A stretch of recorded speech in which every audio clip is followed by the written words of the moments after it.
The art you see on the screen is painted by artist Karl Jilg, showing the dominance cars have in our cities, which is connected to this art that how our governments choose cars over pedestrians and cyclists by making bad legislation. The Dutch are masters of water engineering for a reason, and the town of Lemmer in Netherlands is the living, breathing testimony for that. The water level is controlled by a set of huge pumps, most of them electric, but in the event of a power failure or peak capacity, there are steam-powered ones too. The town actually looks very cool and futuristic, and also encourages walking, cycling over cars. Personally, we love going for walks and hate sitting in traffic, so we place a pretty high premium on being able to walk versus sitting in bumper-to-bumper traffic even for 30 minutes. A leisurely 30 minutes drive through some winding country roads, on the other hand, would be less of an annoyance. Netherlands in general is one of the modern countries of Europe, and interstate travel infrastructure is fantastic, but we are exclusively looking for sites that have not bowed down to the Industrial Revolution, and legislators actually care for the well-being of the citizens. Government tenders, roads, and infrastructure has a lot of money involved. That's why the public opinion is silenced around the world, but in Barcelona, Spain. These narratives were victorious decades earlier. The superblocks are groups of streets where traffic is reduced to close to zero, with the space formerly occupied by cars given over to pedestrians and play areas. We always thought that something like this would be the future of traffic. High-density walkable city blocks connected by public transport. Instead, most other people here in USA seem to be sold on the idea of self-driving electric cars being on every street, but that sounds so incredibly inefficient. We loved this idea since we first heard of it. Unfortunately, it's not that easy to implement in other European cities since Barcelona is built a special way. But we really like this idea. It gives a feeling of being in a neighborhood, but you're still so close to everything in the city. I wish this could be implemented everywhere. While Europe has come a long way from biking destroying a town or cars sinking on the road, it's still pretty difficult to find towns and cities with more cyclists than cars. This town is a mix of both, made in a shape of a man.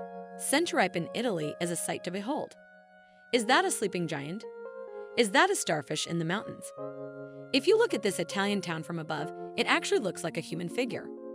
The town Centuripe is located in a mountainous area in the province of Enna, on the island of Sicily, just 40 kilometers away from Mount Etna. The unique human-like shape of the town emerged because of its topography. It totally feels like one of those hidden stories from the Greek-Roman mythology where Icarus fell from the sky so hard it created human-shaped city. Jokes aside, Europe is dotted with fortifications, citadels, and castles that are integrated into the many rugged features of Europe, including Alps, Black Forest, and in this case into the hilly landscape of Sicily, which is a completely different island off the southern coast of Italy. For €1 million, you start at the top with a bicycle with no brakes. Would you do it? We wouldn't.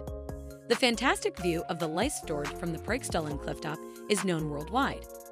Pictures of the square clifftop dangling almost 2,000 feet above the fjord have long attracted keen hikers from all over the world. Bolton is another famous rock feature overlooking the Lysefjord. Located at the innermost end of the fjord, the glacial boulder is wedged in a mountain crevasse above a drop of more than 3,200 feet. You should hike specifically to do photography, landscape, and astrophotography. So always plan your hikes based on the position of the stars relative to the views, the movements of the moon and sun. The terrain itself is easy to hike and consists of a well-arranged trail. So the hike is absolutely manageable, even in rain. Some places there might be a little slippery, but just take your time and you'll be okay. For the best view, fair weather or blue sky is obviously preferable. However, fog or rain has its charm in a way too. Just be aware of where you walk on top, especially if it is fog. Generally speaking, small to medium-sized cities in the Netherlands are safer and more pleasant to cycle in than the bigger cities. They still have density, but aren't too busy. While bigger cities just are a lot more busy with traffic on cycle paths as well. Of course, some cities do have better infrastructure than others. Cities like Amsterdam, Utrecht, and Groningen are, in our opinion, good cities to cycle in.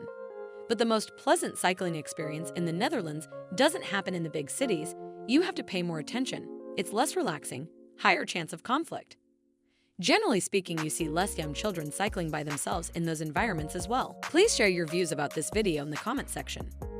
Do hit the notification bell for more interesting videos from around the world. We at Find Travel carry out a lot of research and talk to officials, residents, and travel guides to give you information that is true and accurate to help you find the best locations in the world where you can settle or visit. We are committed to providing you with the best possible information about pros and cons of different places around the world, so you can make an informed and sensible choice about where to reside or settle. Thanks for watching. Eat, sleep, travel, and stay calm.